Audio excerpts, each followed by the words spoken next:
আমাদের ইমাম যারা তাদের বক্তব্য আমি উঠাচ্ছি যে আল্লাহ সুবহানাহু ওয়া তাআলা কোথায় আছেন।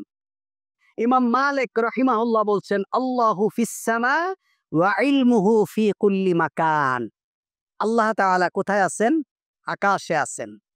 তার জ্ঞান সর্বত্র বিরাজমান।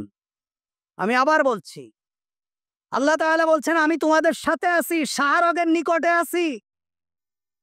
আমি মুত্তাকিদের সাথে আছি, ইমানদারদের সাথে আছি, সালাত আদায়কারীর সাথে আছি, ধৈর্যশীলদের সাথে আছি। কিভাবে? সামাআন বাসারান কুদরাতান, দেখার দিক থেকে, শোনার দিক থেকে এবং জ্ঞানের দিক থেকে সারা পৃথিবী আমি বিরাজমান, আমি বিদ্যমান। কিন্তু সত্তাগতভাবে আর রহমান আলাল আরশি ইস্তাওয়া, আল্লাহ তাআলা আরশে আজিমের উপরে আছেন। ইমাম মালিক রাহিমাহুল্লাহ বলছেন আল্লাহু ফিস সামা ওয়া ইলমুহু ফি কুল্লি মাকান। আল্লাহ তাআলা আসমানে আছেন, তার জ্ঞান হলো সর্বত্র বিরাজমান। وقال إذن الاستواء معلوم وقال والكيفية مجهول والسؤال عنه بدع। ইমাম মালিক রাহিমাহুল্লাহ বলছেন আল্লাহ তাআলা আরশে আজিমের উপরে আছেন, এটা আমি জানি, কিন্তু কিভাবে আছেন এটা আমার জানার বিষয় না। অনেকে আল্লাহ সম্পর্কে বিভ্রান্তমূলক প্রশ্ন করে, বলে যখন আরশ সৃষ্টি হয়নি তখন আল্লাহ কোথায় ছিল? আল্লাহ তাআলা এবং তার নবী আল্লাহ সম্পর্কে যে কথা বলেননি, কোন মানুষকে পেছে ফেলানোর জন্য এই ধরনের প্রশ্ন করা কুফরি। আবার বলে কি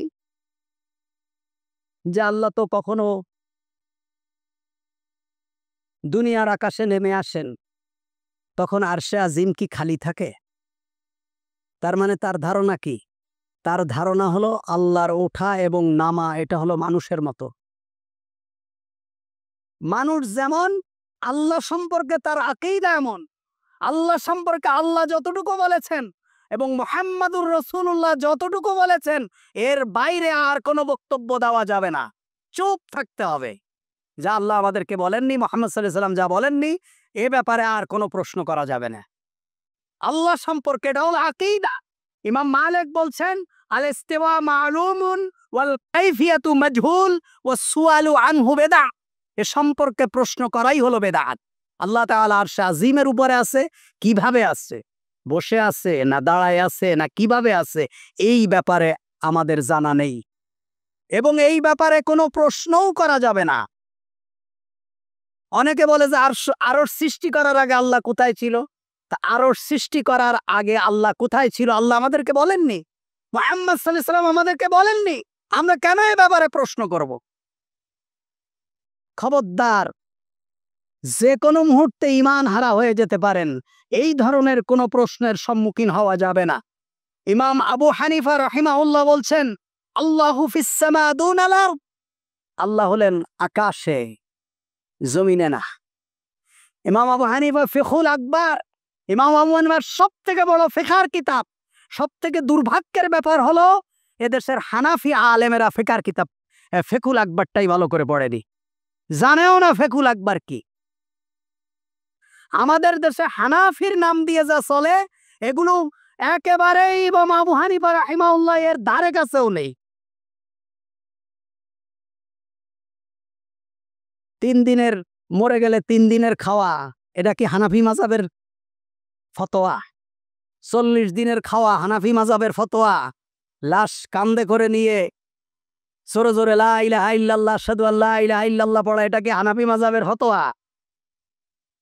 না। কিন্তু হানাফি মাযহাবের অনুসারীরা এগুলো করে বলে মানুষ মনে করে এটা হানাফি মাযহাবের ফতোয়া। ইমাম আবু হানিফা রাহিমাহুল্লাহ কত চমৎকার কথা বলেছেন, ইজা সাহাল হাদিস ফাহুয়া মাযহাবি। যদি কোনো ব্যাপারে কোনো সহিহ হাদিস পাও যে আমার দলিলের থেকে ওই দলিলটা মজবুত, তাহলে মনে করবা ওটাই হলো আমার মাযহাব, ওটাই আমার মাযহাব। ইমাম আবু হানিফা রাহিমাহুল্লাহ বলছেন আল্লাহু ফিস সামা দুনাল আরদ। আল্লাহ হলেন আকাশে, জমিনের মধ্যে নেই। ইমাম আবু হানিফা আরো কি কঠোর কথা বলেছেন। ইমাম আবু হানিফা বলছেন ক্বালা লা আরিফ রাব্বি ফিস সামা ওয়া ফিল আরদ ফাকাদ কাফারা। যদি তোমাকে কেউ আল্লাহ সম্পর্কে জিজ্ঞেস করে আর তুমি বলো আমারও আল্লাহ সম্পর্কে জানার দরকার নেই, উনি আকাশে আছে না জমিনে আছে, আমার এগুলো দরকার নেই, আমার নামাজ পড়ার দরকার, নামাজ পড়ি, ইমাম আবু হানিফা বলছে সেও কাফের। যে তার রব সম্পর্কে ধারণা রাখে না, ইলম রাখে না, যে বলবে যে আমার আল্লাহ কোথায় আছে আমার জানার দরকার নেই, সেও কাফের। ফাকাদ কাফারা, সেও কুফরি করলো। ওয়াকাযা মান ক্বালা আন্নাহু আলাল আরশ লা আদরি আল আরশু ফিস সামা ওয়া ফিল আরদ ফাকাদ কাফারা। ইমাম আবু হানিফা বলছে কেউ যদি বলে আল্লাহ আরশে আজিমের উপরে আছে, তবে আরশ কি উপরে আছে না জমিনে আছে এটা আমার জানার দরকার নেই, বলছে সে ব্যক্তিও কুফরি করলো। সুতরাং ভাইরা আমার, আল্লাহ সম্পর্কে, রব সম্পর্কে, ইলাহ সম্পর্কে আকীদা মজবুত করতে হবে। আল্লাহ সম্পর্কে ঈমানটা মজবুত করতে হবে। এটা ঠুনকো ব্যাপার না, এটার সাথে জড়িয়ে আছে মানুষের পরকালীন জীবন। আল্লামা ইকবাল বলেছেন নাকি সুন্দর, মৌত কো সমঝা হায় গাফিল ইখতিতামে জিন্দেগি, দর হাকিকত মৌত হি হায় ইফতেদায়ে জিন্দেগি। বলছে যে মানুষ মনে করে মৃত্যুই হলো তার জীবনের শেষ, বলছে সে হলো বোকা। মৃত্যু দিয়েই তার জীবনটা শুরু হয়েছে। তুমি মনে করছো মৃত্যু তোমার জীবনের সমাপ্তি ঘটেছে, না, মৃত্যু দিয়েই তোমার অনন্তকাল জীবনের শুরু হয়েছে।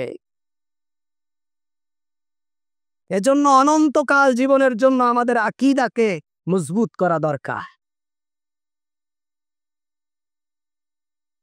এবার আসেন, আল্লাহ তাআলা যদি, অনেক দলিল আছে, আমি আপনাদেরকে শুধু কয়েকটি উদাহরণ দিয়ে বুঝাই। আল্লাহ তাআলা যদি সর্বত্র বিরাজমান থাকেন, তাহলে সুবহানাল্লাযী আসরা বিআবদিহি লাইলাম মিনাল মাসজিদিল হারাম ইলাল মাসজিদিল আকসা। আল্লাহ যদি সর্বত্র বিরাজমান থাকেন, তাহলে নবী করিম সাল্লাল্লাহু আলাইহি ওয়াসাল্লামকে আল্লাহ তাআলা কেন নিয়ে গেলেন আরশে আজিমে? সিদরাতুল মুনতাহা পার করে আল্লাহ তাআলা তার নবীকে কেন নিলেন? যদি আল্লাহ তাআলা কোথায় থাকে? সর্বত্র বিরাজমান থাকে। আল্লাহ তাআলা যদি সর্বত্র বিরাজমান থাকে, তাহলে আমরা দোয়া করার সময় আমাদের হাতকে আসমানের দিকে কেন উঠাই? আমাদের হাতকে আমরা আকাশের দিকে কেন উঠাই? আল্লাহ যদি সর্বত্র বিরাজমান থাকে, আবার বলছি, আল্লাহ সর্বত্র বিরাজমান, সামান, বাসারান, কুদরাতান, ক্ষমতার দিক থেকে, দেখার দিক থেকে, শোনার দিক থেকে আল্লাহ তাআলা সর্বত্র বিরাজমান, কিন্তু সত্তাগতভাবে আর রহমান আলাল আরশি ইস্তাওয়া, আল্লাহ তাআলা আরশে আজিমের উপর সমাসীন আছে। আবার আমাদের দেশের যেই হুজুররাই ওয়াজ করে যে আল্লাহ তাআলা সর্বত্র বিরাজমান, ওই হুজুররাই দেখবেন যে শবে বরাতের দিন ওয়াজ করে ইয়ানজিলু রব্বুনা ইলাস সামাই দুনিয়া, আল্লাহ তাআলা দুনিয়ার আকাশে নেমে আসেন। বুখারীর হাদিস। আল্লাহ তাআলা শেষ রাতে প্রথম আকাশে নেমে আসেন, এসে বলে তোমাদের কি লাগবে আমার কাছে চাও, তোমরা কারা অসুস্থ আমার কাছে চাও। তাহলে ইয়ানজিলু, নাজিল হওয়া, মান নাযালা মিনাস সামা, কে আকাশ থেকে নাজিল করে? নাজিল কি নিচের দিক থেকে হয় না উপরের দিক থেকে হয়? অবতরণ কি উপরের দিক থেকে হয় না নিচের দিক থেকে? তা আপনি তো ওয়াজ করছেন যে ফেরেশতারা আল্লাহ তাআলা প্রতি শেষ রাতের শেষ তৃতীয়াংশে প্রথম আকাশে নেমে আসে, আবার আপনি বলছেন আল্লাহ সর্বত্র বিরাজমান। তাহলে আপনার কথাই তো ঠিক নেই। আপনি বলছেন আল্লাহ রাতের শেষ তৃতীয়াংশে প্রথম আকাশে নেমে আসে, আবার আপনি বলছেন যে আল্লাহ সর্বত্র বিরাজমান। তা আল্লাহ সর্বত্র বিরাজমান থাকলে নামে কোথার থেকে? এজন্য ভাইরা আমার, আমাদের আকীদাকে মজবুত করা দরকার। এই ধরনের কোনো আকীদা আমাদের বিশ্বাস করা যাবে না।